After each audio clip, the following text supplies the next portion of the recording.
Hello YouTube family, नमस्ते, प्रणाम। मैं कामनी शुक्ला स्वागत करती हूँ अपने यूट्यूब चैनल पर। आप सभी का बहुत ही प्यारा कहरवा निर्गुण गीत है, तो आप लोग सुने, कमेंट, लाइक, शेयर, सब्सक्राइब जरूर करें।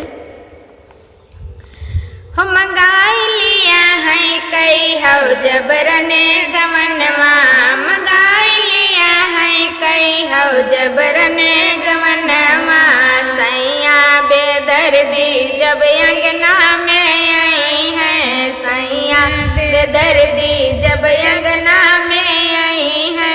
यक्को दीना कै नाम का दिया है, यक्को दीना कै नाम का दिया है। पहुँचत डोलवा खदाई लिया है कई हव जबरन गमनवा, मंगाई लिया है कई हव जबरन गमनवा। कैसे कबीती है पहली रहनिया, कैसे कबीती है पहली रहनिया।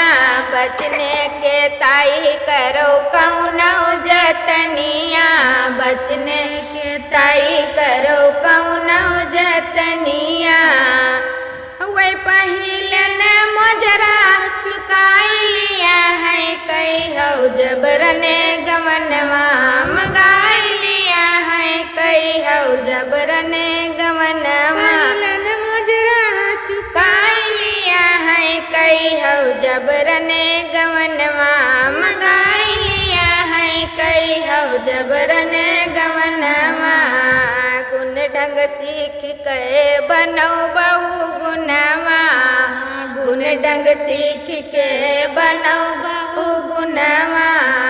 जौन से मोही है तोहरा सजनवा, जौन से मोही है तोहरा सजनवा।